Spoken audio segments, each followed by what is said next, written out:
Hello po mga mamamayang, magandang hapon po sa inyong lahat. Ngayong hapong ito ay ipapakita ko po sa inyo ang pagluluto ng Maja Blanca na may langka. At ito na po ang ating mga sangkap. Unang-una, 3 cups ng cornstarch, 1 teaspoon ng pampakulay, 1 cup ng sugar, 1/2 cup ng langka, 1 lata ng condensed milk at saka 2 lata ang gagamitin kong coconut milk. Tapos gagamit din po ako ng tubig at saka mani para sa toppings. Ngayon po ay uumpisahan ko na pong i-mix itong ating mga ingredients. Ang unang-una ko pong gagawin ay lalagyan ko po ng tubig itong ating cornstarch. At i-mix ko po siya para hindi po siya magbuo-buo. Hahaluin na po natin para matanggal po yung kanyang buo-buo.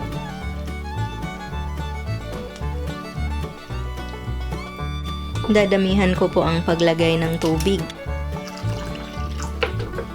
Mamaya po ay ipapakita ko po sa inyo kapag wala na pong magbuo-buo dyan. Ngayon po na wala na pong buo-buo itong ating cornstarch ay lalagyan ko na po siya ng pangpakulay.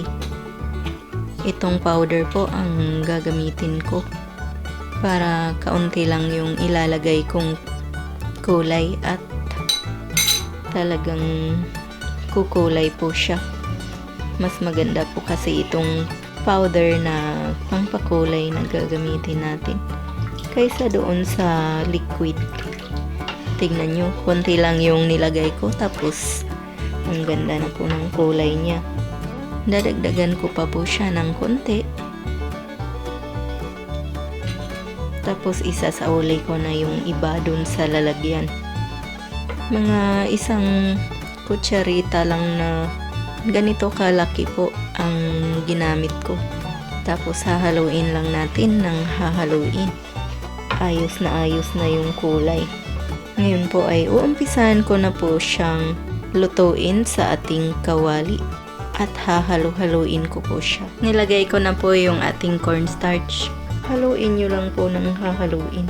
Tapos pahihinaan nyo yung apoy nyo sa stove.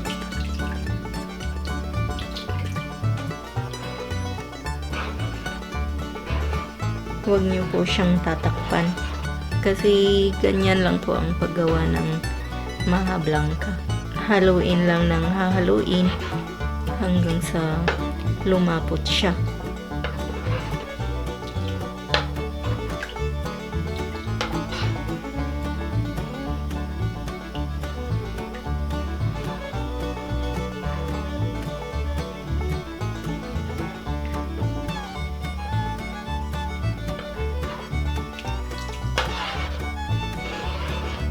Ngayon po ay ilalagay ko na yung ating condensed milk.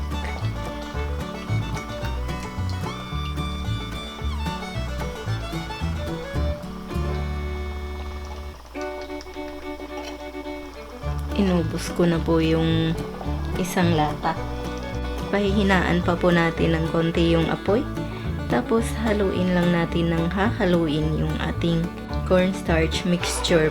Nagbuo-buo po siya pero huwag po kayong mag-alala dahil ganito po talaga sa umpisa, nagbubuo-buo yan kasi medyo hilaw pa po siya, so magbuo-buo po talaga yan kapag hilaw pa.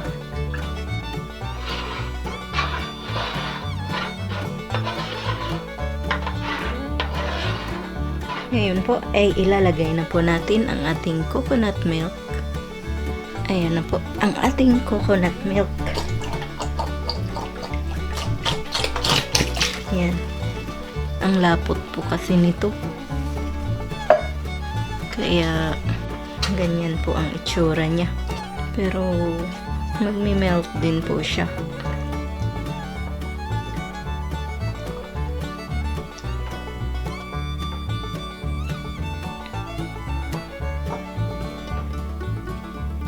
Ngayon po na ganito na po yung texture ng ating maha ay patuloy lang po nating hahaluin to. Dumami po siya kasi dinagdagan ng tubig para hindi siya magbuo-buo masyado. Pero may buo-buo pa rin po. So, kailangan talagang haluin nyo ng todo para matanggal po yung mga buo-buo.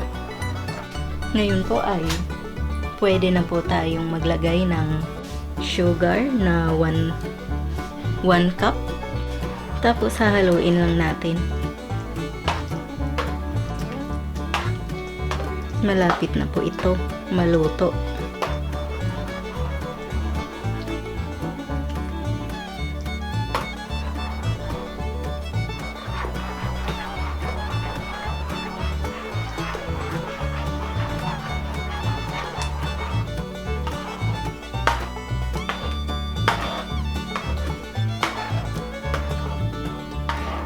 Habang hinahalo-halo nyo po ito ay pahihinaan nyo po yung apoy.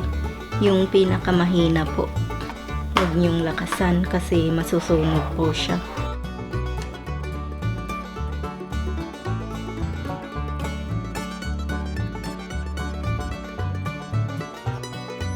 Ngayon po na medyo malapot na yung ating cornstarch ay pwede na nating ilagay yung ating langka.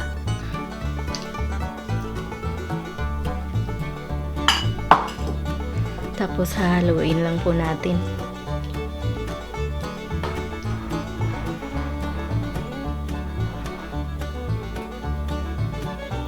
Hindi na po ako magdadagdag ng asukal, baka po masobrahan siya sa tamis.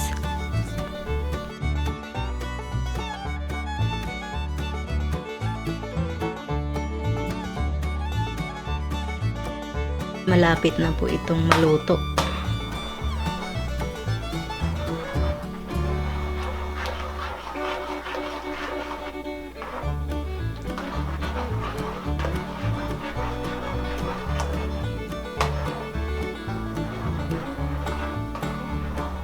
Yung tamis niya po ay tamang-tama na po kasi tinikman ko na po siya. Ayan na po, luto na po siya. Tapos ngayon ay papatayin na natin yung ating stove at ililipat ko to sa lalagyan po na malinis. Ayan na po yung ating Maja Blanca. Lalagyan po natin siya ng mani para pang toppings po. Kung allergic po kayo sa mani ay pwede pong sapal ang ilagay nyo. I-roasted nyo muna.